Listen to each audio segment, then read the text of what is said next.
Hello student, तो आज हम पढ़ेंगे मैथ्स क्लास 10 प्रश्नावली 2.3।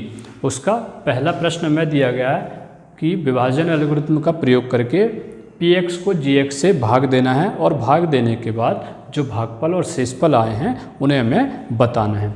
तो पहले का हम करते हैं दूसरा सवाल, अर्थात हमें कुल मिलाकर के करना है क्या है, भाग देना है।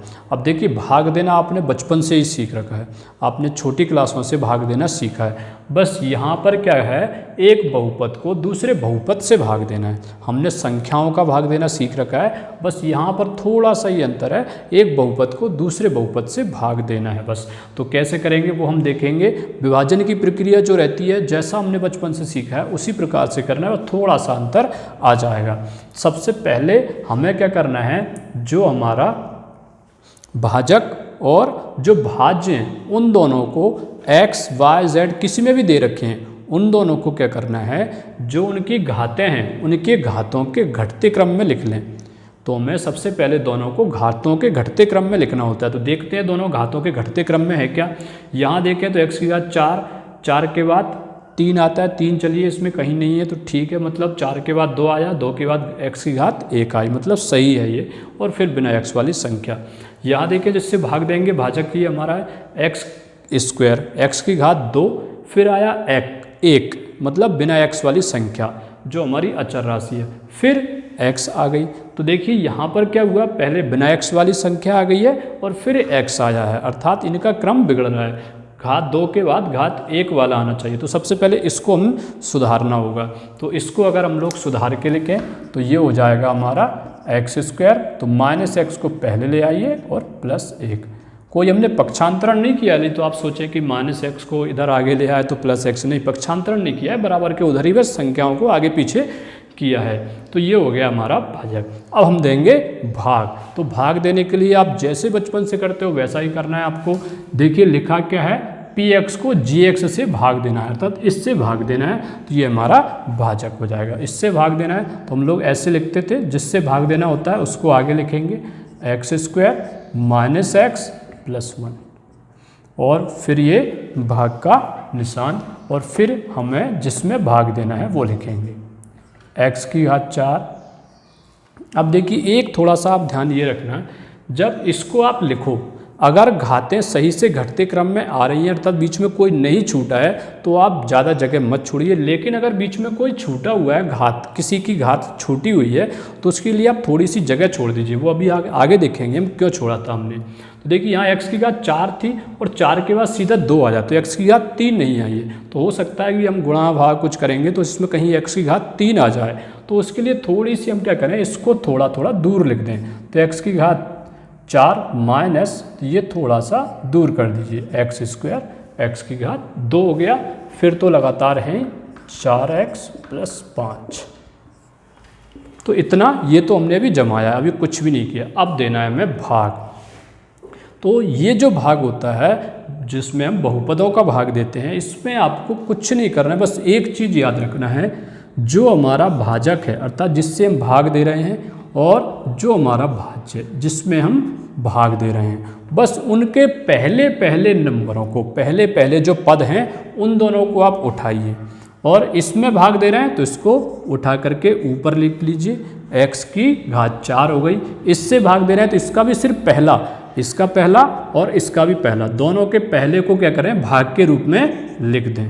तो x की घात 2, x की घात 4, x की घात 2, तो काटेंगे तो यहाँ पे क्या बचेगा, x की घात 2। तो आप इनको काट करके देखिए, या ऐसे भी आप घातांक के रूप में जानते हैं कि जब बटे में होती है और आधार समान होता है तो घातें जुड़ जाती हैं, तो घट जाती हैं, सॉरी। तो 4 - 2, तो x की घात क्या बचा, 2। तो जो x की घात 2 आंसर आ जाए, अगर ऐसे कर सको ऐसे काट करके लिख लेना, या इस प्रकार से घातांक से रूप से भी घटा करके लिख सकते हो। ऐसे समझ लीजिए, यहाँ x की घात 4 थी, यहाँ 2 थी, तो 4 में से 2 घट गए तो x की घात 2 बची हमारी। तो जो x की घात 2 आंसर आया है आपको क्या करना है, उसको यहाँ लिखना है x की घात 2। तो पहले का पहले से भाग देना है। अभी सिर्फ हमने भाग की प्रक्रिया शुरू नहीं की है, सिर्फ एक गुणांक के लिए यहाँ पर देखा है कि किससे हम गुणा करें इसको। तो पहले का पहले से भाग दिया, जो आंसर आ जाए उसको आपको यहाँ लिखना है। अब आगे क्या करना है आपको, ये जो आंसर आया है आपका, ये जो आपको गुणांक मिला है, इसका गुणा इनसे करना है। यहाँ पर जितने भी लिखे हैं सबसे बारी बारी से करते हुए उसको इनके नीचे लिखते जाना है।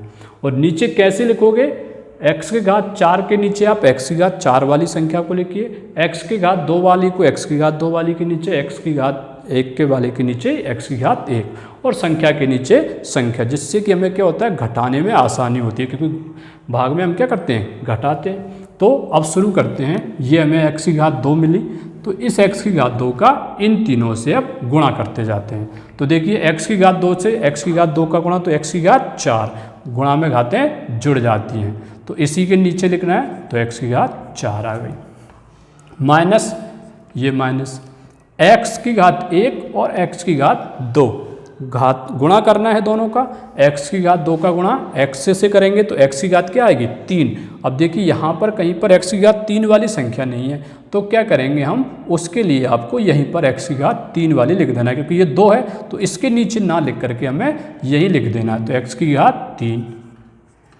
ये x की घात 3, फिर प्लस ये प्लस और 1 का गुणा x स्क्वायर से करेंगे तो x स्क्वायर, तो ये x स्क्वायर मतलब x की घात 2 वाले के नीचे x की घात 2 लिख दी।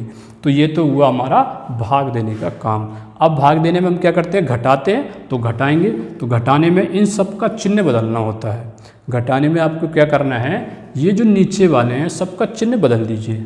चिन्ह बदलना अर्थात ये प्लस वाला था, इसको माइनस का कर दीजिए, ये माइनस की थी तो इसको प्लस का कर दीजिए, ये प्लस के थे ये माइनस का कर दीजिए, और फिर घटाइए। अब हम घटाते हैं, x की घात 4 उसमें से माइनस करेंगे x की घात 4, प्लस के x की घात 4 है और ये माइनस के x की घात 4, तो दोनों कट गए। अब देखिए यहाँ x की घात 3 है नहीं, तो सीधे यही है, लेकिन ये किसके हुआ या प्लस के, तो यहाँ पर क्या आएगा, x की घात 3 प्लस का आ गया। फिर देखिए माइनस में 3x स्क्वायर और माइनस में ही x स्क्वायर, क्योंकि ये किसके हो गए, ये माइनस के हो गए, इनका ये नीचे वाला चिन्ह ही देखना है। तो माइनस के 3 और यहाँ इसके आगे क्या रखा हुआ है, 1, तो -3 और -1 दोनों जुड़ेंगे और चिन्ह किसका आएगा, माइनस में, तो माइनस के कितने होगा, ये 4, x स्क्वायर थे तो x स्क्वायर, माइनस के 4x स्क्वायर। अब इसके बाद ये जो पद है इनको लिखते जाइए, प्लस के 4x ऐसे ही और प्लस के 5, इनको भी आप एक एक करके उतारना चाहें तो एक एक करके लिख सकते हैं और एक साथ भी उतारते हुए चल सकते हैं आप। तो ये हुआ, यहाँ पर आ गए। फिर क्या करना है, फिर वही काम, अब हमें फिर से भाग देना है, आगे भाग की प्रक्रिया को बढ़ाएंगे। तो इसका पहला और इसका पहला दोनों को लेना है, दोनों को भाग के रूप में लिख दीजिए, x की घात 3 और x की घात 2। x की घात 2 से x की घात 2 कट गई, तो कितनी बची यहाँ पर, x की घात 1, x की घात 1 अर्थात x, तो x बची यहाँ पर। तो इस x को कहाँ लिखना होता है, यहाँ पर। अब ये देखिए किसकी x आ रही है, प्लस की x है, तो यहाँ पर चिन्ह सहित उसको लिखेंगे प्लस x, तो ये लिख लिया। तो यहाँ से हमें वो गुणा करने वाली संख्या मिली। अब क्या करना होता है, ये जो संख्या मिली है इस संख्या का इन तीनों से गुणा, ये जो पद हमें मिला है इसका इन तीनों से गुणा करते हुए चलेंगे। तो करते हैं गुणा, x का गुणा करना है पहले, सबसे पहले x स्क्वायर से, तो x का गुणा x स्क्वायर से करेंगे तो x की घात 3, तो यहाँ x की घात 3। फिर x का गुणा माइनस x से करेंगे तो माइनस में x स्क्वायर। फिर x का गुणा 1 से करेंगे तो x प्लस के x। फिर क्या करना होता है अपन को, सबके चिन्ह बदलना है, सभी के चिन्ह बदलेंगे, प्लस वाले को माइनस का और माइनस वाले को प्लस का, क्योंकि घटाना होता है भाग में। तो ये प्लस के थे, इसको माइनस में कर दिया, ये माइनस के थे, इनको प्लस का कर दिया, ये प्लस के थे, ये माइनस में कर दिए। फिर घटाएंगे, अब x की घात 3 से x की घात 3 घट गए, मतलब कट ही गए, 0 बचे। माइनस में 4x स्क्वायर प्लस के x स्क्वायर, मतलब कि ये माइनस के 4 और प्लस के 1, -4 प्लस 1 घटेंगे, चिन्ह माइनस का बच जाएगा, तो कितने बचे यहाँ, माइनस में 3, तो -3x स्क्वायर। तो ये होगा हमारे -3x स्क्वायर। अब देखिए प्लस के 4x और माइनस के x, 1x, तो 4 में से 3 माइनस होंगे तो प्लस के 3 बच गया यहाँ पे, 3x और प्लस के 5 ये हो गया। फिर से वही करना है, हमें क्या करना है, इसकी और इसकी तुलना करना है। तो इसका पहला और इसका पहला, दोनों के पहले पद को लिखते हैं, चिन्ह सहित लिखना है। तो ये हो गया माइनस में 3x² और बटे में ये लिखेंगे हम x²। तो देखिए x² से तो x² कट गए, तो क्या बचे, -3। ये बचा है, ये -3 उठा के कहाँ रखेंगे हम, यहाँ पर। तो ये -3 यहाँ पर। तो इस प्रकार से आपको संख्या लाना है। अब क्या करना होता है, इसका गुणा इन तीनों से करेंगे बारी बारी से। -3 का गुणा x² से, तो ये क्या हो जाएंगे, माइनस में 3x²। -3 का गुणा -x से, माइनस का माइनस से गुणा हुआ, प्लस हो गए, तो प्लस के 3x। -3 का गुणा +1 से करेंगे, तो माइनस में क्या हो जाएंगे, 3, 3 एकम 3। फिर क्या होना, चिन्ह बदलेंगे सबके, ये माइनस वाले हैं इनको प्लस के कर देंगे, ये प्लस के हैं, ये माइनस के हो गए, और ये माइनस के प्लस हो गए। यहाँ पर देखिए -3x² प्लस के 3x² कट गए, प्लस के 3x और ये माइनस के 3x कट गए, +5 +3 जुड़ेंगे दोनों, और क्या बचे, 8 यहाँ पर।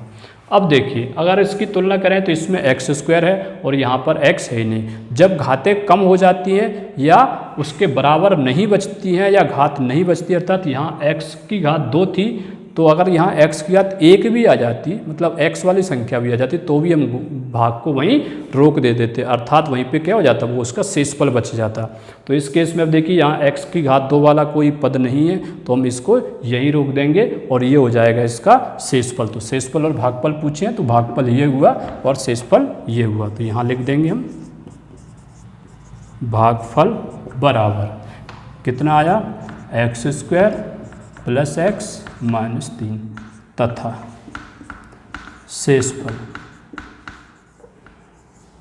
शेषफल कितना आया, +8। ये हमारा आंसर हो गया। तो अब आपको क्या करना है, प्रश्न नंबर पहले के जो 3 प्रश्न दिए गए हैं उसमें से सेकंड वाला हमने कर लिया है, तो पहला और तीसरा आपको करना है। इसी प्रकार से बस भाग देना है। ऐसे ही प्रश्न नंबर 2 दिया गया है। प्रश्न नंबर 2 में बस थोड़ा सा उन्होंने परिवर्तन किया है। क्या किया है, उन्होंने पूछा है कि बताइए प्रथम बहुपद द्वितीय बहुपद का गुणनखंड है या नहीं। भाग देकर ही आपको बताना है। अगर उसमें आपका भाग पूरा चला जाए, अर्थात शेषफल में 0 बच जाए, तो आखिरी में भागफल शेषफल नहीं बताना है, उसमें ये बताना है कि पहला बहुपद द्वितीय बहुपद का गुणनखंड है या नहीं। तो शेषफल अगर 0 आ रहा है तो आप लिख दीजिए प्रथम बहुपद द्वितीय बहुपद का गुणनखंड है। अगर शेषफल में 0 के अलावा कुछ भी बच जाए, जैसे ये 8 बचा था, उसमें वहाँ 8, 15, -6, 3x, 5x कुछ ऐसा बच जाए, तो वहाँ आप लिखना प्रथम बहुपद द्वितीय बहुपद का गुणनखंड नहीं है। तो इस प्रकार से पहला प्रश्न के दोनों बचे हुए और दूसरे प्रश्न के भी जितने प्रश्न हैं वो आपको करने हैं। आइए अब हम प्रश्न नंबर 3 करते हैं। प्रश्न नंबर 3 है हमारा, ये बहुपद दिया है कि अन्य सभी शून्य ज्ञात कीजिए यदि इसके 2 शून्यक √5/3 और -√5/3 है। अब देखिए यहाँ x की अधिकतम घात कितनी है, 4। तो अगर किसी बहुपद में x की ज़्यादा से ज़्यादा घात 4 है तो उसके 4 शून्यक निकलेंगे। यदि अधिकतम घात 3 है तो उसके 3 शून्यक निकलते हैं। x की घात 2 चढ़ रही है अधिकतम, तो उसके 2 शून्यक होते हैं। तो इस प्रकार से हम शून्यक ज्ञात करते हैं और यहाँ 2 शून्यक उन्होंने बताए हैं, अर्थात इसके 2 शून्यक और होंगे। शून्यक मतलब x के मान, जो हम पिछली प्रश्नावली में भी निकाल चुके हैं। तो x के 2 और मान ज्ञात करना है। यदि ये x के 2 मान उन्होंने दे रखे हैं, शून्यक दे रखे हैं। अब देखिए जब हमने पिछली प्रश्नावली में ज्ञात किया था तो आखिरी में जो शून्यक निकल के आते थे हमारे, वो कैसे आते थे, मान लीजिए कि x बराबर -3 और एक शून्यक है और ऐसे लिखते थे, और दूसरा आता था मान लीजिए x बराबर -4/5 कुछ भी, ऐसे 2 मान निकल के आते थे। तो उनको ऐसे लिखते थे, अपन लिखते थे इस प्रकार से। और उससे पहले वो कैसे बनते थे, ये पक्षांतरण करके ऐसे बनते थे। ये प्लस वाला माइनस वाला इधर आया होगा, इधर इसके ब्रैकेट में आया होगा, और इधर क्या बचेगा 0, और यहाँ ये माइनस वाली है, ये भी प्लस में आई होगी यहाँ पर। तो x + 4/5 बराबर 0, इस प्रकार से आते थे। और इनको हम कब लिखते थे, जब ये दोनों कोष्टक एक साथ में आते थे, तो फिर हम क्या करते थे, इसको जीरो के बराबर और फिर इसको जीरो के बराबर। तो ये दो शून्यक उन्होंने पहले से ही दिए गए, तो ये शून्यक बने कैसे होंगे वो हम इसी प्रक्रिया से उनको बनाएंगे, अर्थात कहाँ से वो आए होंगे। हम उसको गुणनखंड विधि से हल करते थे और गुणनखंड विधि से हम उसके फिर दो शून्यक निकालते थे, अर्थात एक गुणनखंड होता था। तो इसमें भी हम ज्ञात करना है ये जो शून्यक दिए गए हैं इनसे कौन सा एक बहुपद बन रहा होगा, वो जो भी बहुपद बन रहा होगा वो इसका गुणनखंड होगा। गुणनखंड होगा अर्थात अगर इसमें इससे भाग दें तो उसमें शेषफल जीरो आना चाहिए। अभी प्रश्न नंबर 2 में मैंने बताया आपको, आप भाग दे करके देखिए, अगर शेषफल जीरो आता है तो पहला बहुपद दूसरे का गुणनखंड होता है। तो इससे पहले हम गुणनखंड ज्ञात करते हैं कि आखिर कौन सा एक पद है। तो ये जो दिए हैं हल, दिए गए शून्यक,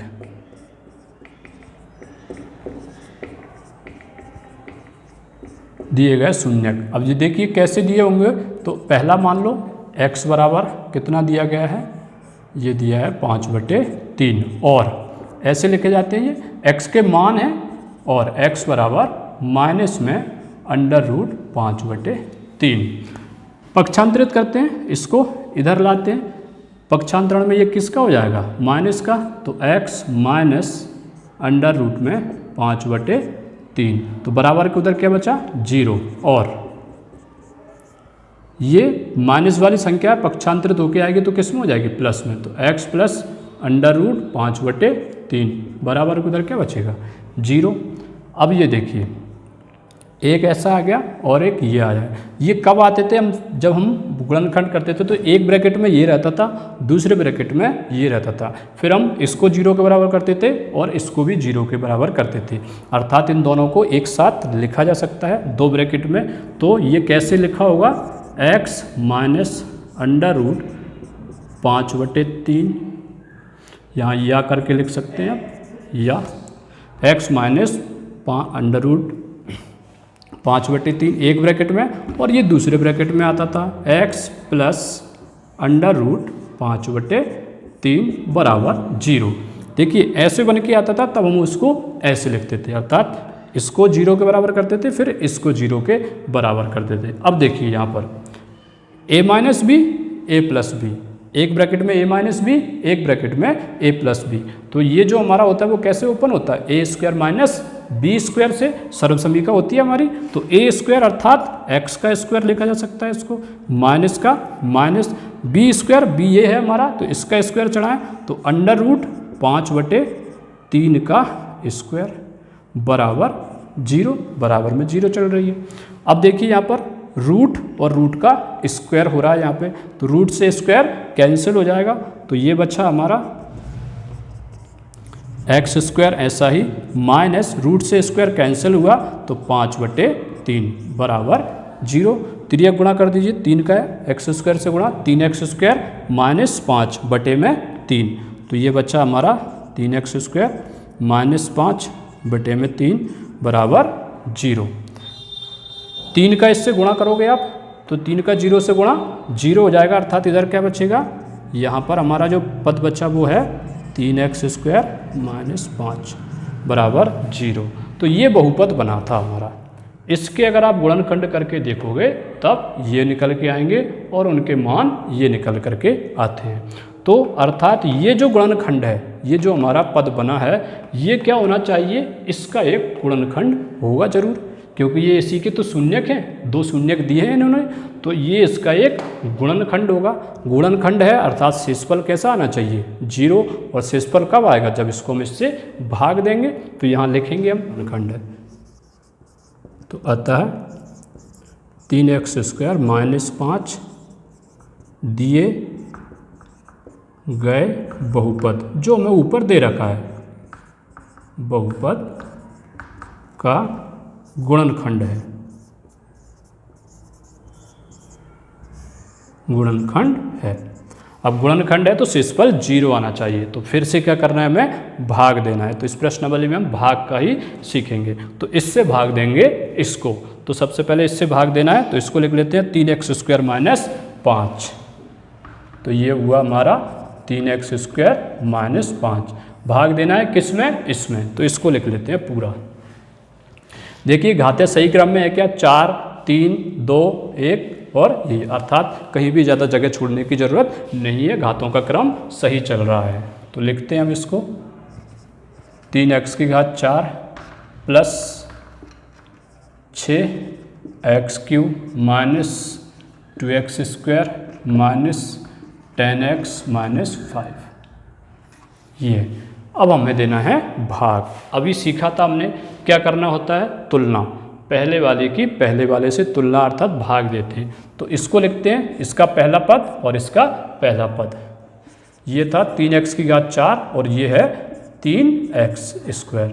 3 से 3 कट गए, x⁴ से इसकी x⁴ कट जाएगी, तो यहाँ कितनी बची 2, अर्थात यहाँ पर क्या बच रहा है हमारा x² बच रहा है। तो इसको कहाँ लिखना होता है, यहाँ पर, तो ये x²। तो ये तो हमने गुणन करने के लिए संख्या निकाली। अब क्या करना होता है, इसका गुणा इनसे करना है, सभी से।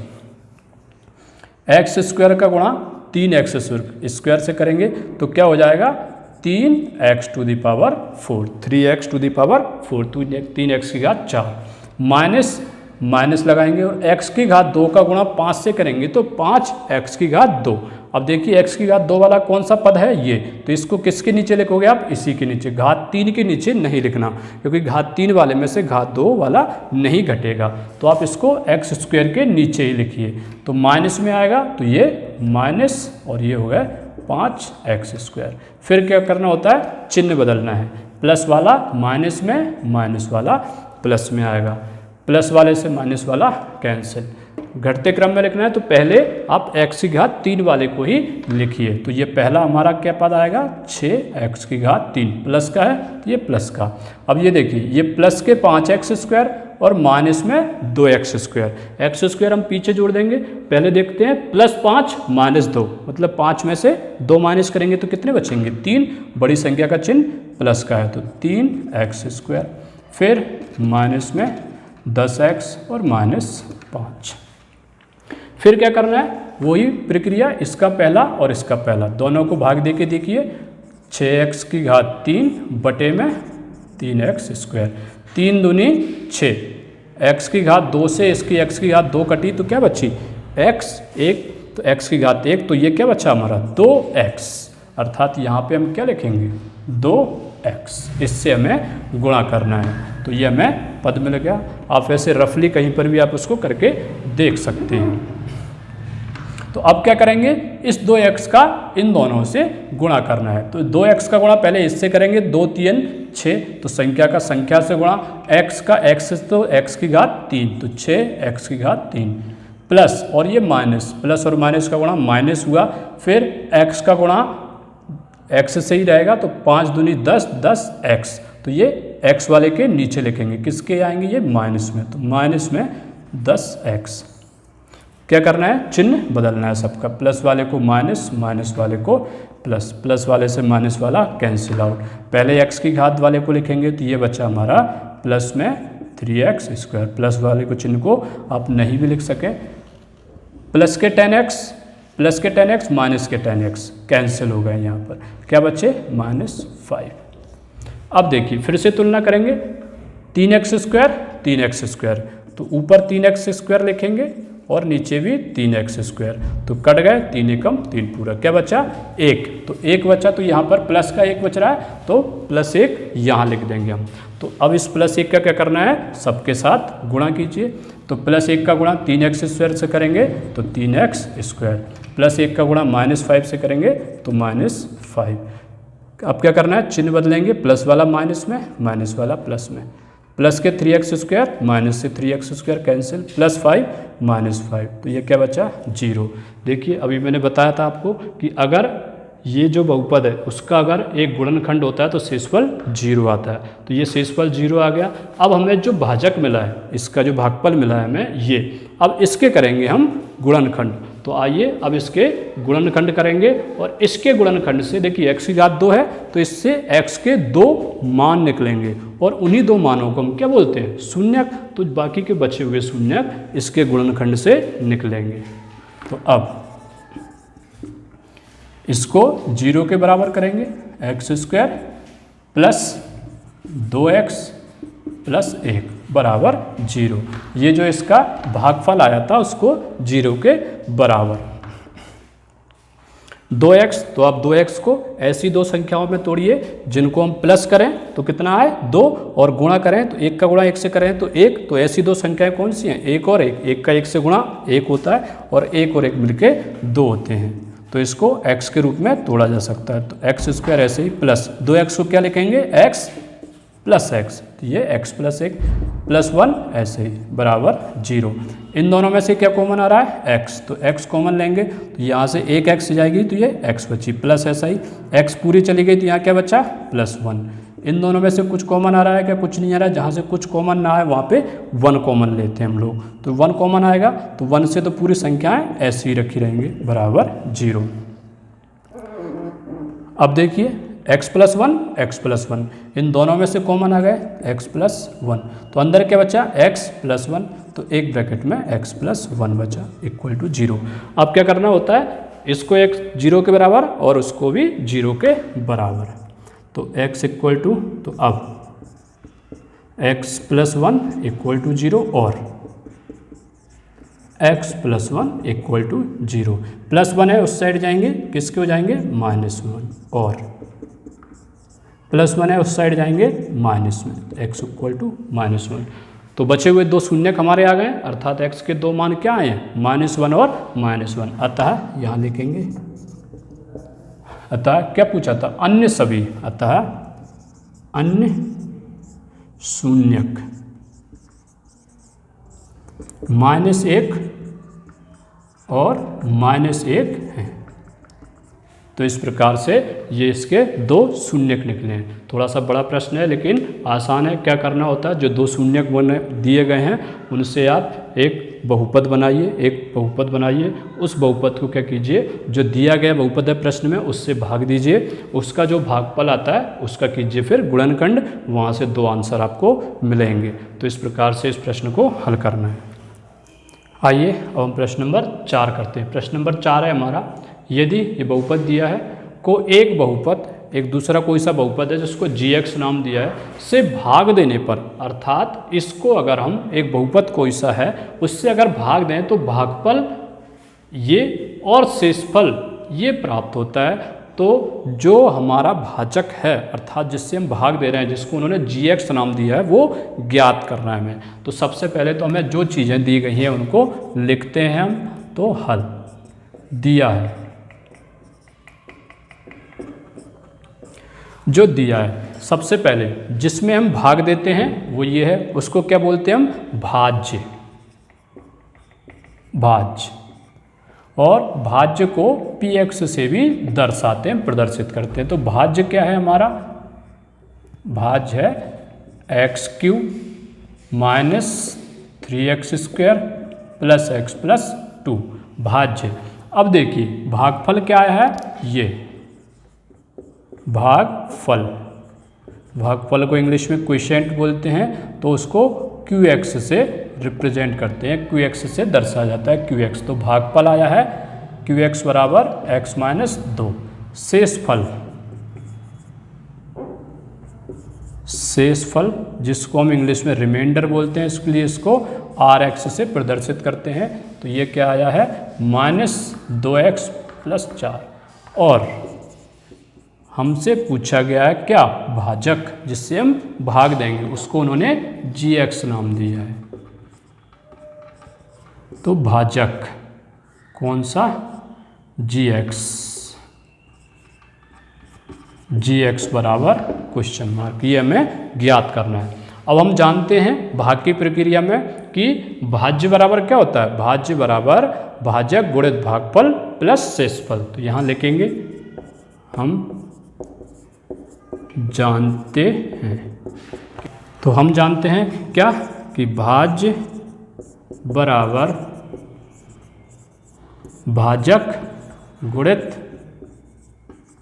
भागफल प्लस शेषफल, ये होता है। तो जो जो हमें दिए गए हैं उनके मान लिखते हैं और जो निकालना है उसको हम रखेंगे। भाज्य क्या दिया गया है, ये रहा x³ -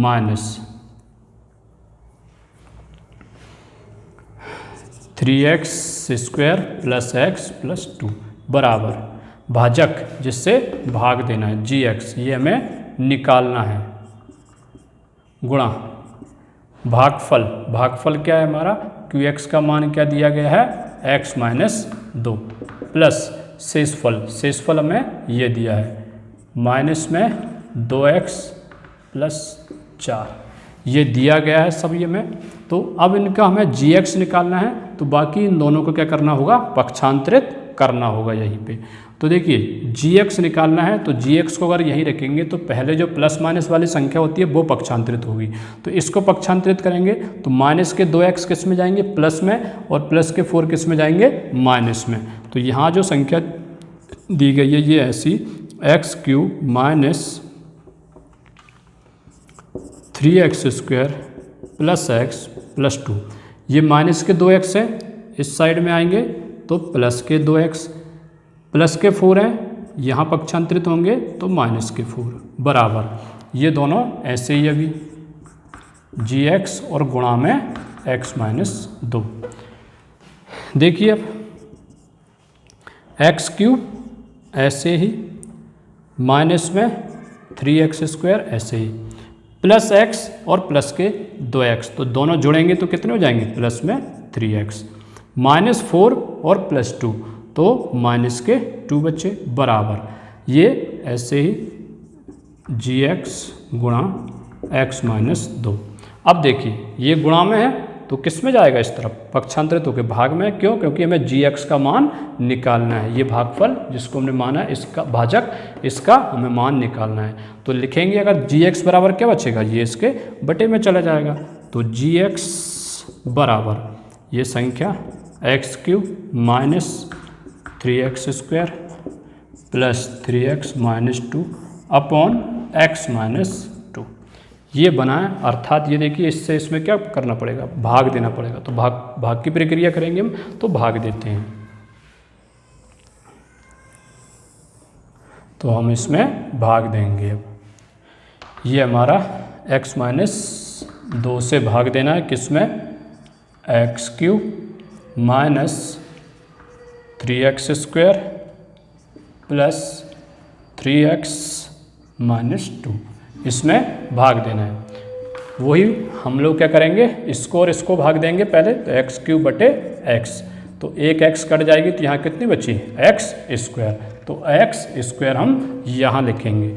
अब उस x² का क्या करना है, इन दोनों से गुणा करेंगे, तो x का x² से गुणा, ये हो जाएगा x³, फिर इस x² का माइनस 2 से गुणा करेंगे तो माइनस चिन्ह और 2x², फिर चिन्ह बदलना है, प्लस वाला माइनस में, माइनस वाला प्लस में, प्लस माइनस कैंसिल हो गए। ये देखिए -3 प्लस 2, -3 प्लस 2 करेंगे तो कितना बचेगा, माइनस में x², ये बचा। दूसरे अब जो बचे हुए पद हैं उनको उतार लेते हैं, -2, फिर वही कंपैरिजन करेंगे, इसका पहला पद और इसका पहला पद। इसमें देखिए माइनस है तो माइनस में लिखेंगे x² बटे में x, इससे एक x कटेगी तो यहाँ क्या बचेगी, यहाँ पे -x, तो -x बचे वो यहाँ लिखेंगे हम लोग, यहाँ लिखा। अब इस -x का इन दोनों से गुणा करना होगा, तो -x का x से गुणा क्या हो जाएगा, -x², माइनस और माइनस का गुणा प्लस हुआ, और x का गुणा 2 से करेंगे तो 2x, चिन्ह बदलेंगे, प्लस में हो गए और ये माइनस में हो गए, दोनों कैंसिल, 3 में से 2 माइनस होंगे तो x, और ये माइनस में 2, फिर ये देखिए ये भी x, ये भी x, x से x को भाग देंगे तो 1 आएगा, तो ऐसे करके भी देख लीजिए, बचा 1, तो प्लस का 1 बच रहा है तो +1 को वहाँ से, अब 1 का गुणा x से करेंगे तो x, 1 का गुणा -2 से करेंगे तो -2, चिन्ह बदल दीजिए, माइनस प्लस, प्लस वाले से माइनस वाला कैंसिल, माइनस वाले से प्लस वाला कैंसिल, 0, अर्थात शेषफल हमारा क्या आ गया, 0। तो हमसे पूछा गया था gx मतलब भाग देने पर जो भागफल आ रहा है वो क्या बचा हमारा, ये बचा, तो gx बराबर हमारा क्या निकला, gx बराबर x² माइनस x प्लस 1, ये हमारा आंसर हो गया। अतः इस प्रकार से ये आंसर। तो अब आपको क्या करना है, इस प्रश्नावली में जो बचे हुए प्रश्न है वो आपको हल करना है, पांचवा आपको सॉल्व नहीं करना है। उसमें तो मन से उदाहरण पूछे गए हैं, आप अपनी मर्जी से थोड़ा सा बस ध्यान रखते हुए घातांक के नियम का वो लिख सकते हैं, आप लिखना चाहें तो। पहले और दूसरे के जो बचे हुए प्रश्न है वो आप हल कीजिए और जल्दी से जल्दी आप होमवर्क अपना सेंड कीजिए। तो इस प्रकार से ये प्रश्नावली 2 जो है हमारी अध्याय 2 वो समाप्त होती है। अगले वीडियो में प्रश्न अध्याय 3 जो है वो शुरू करेंगे। Thank you.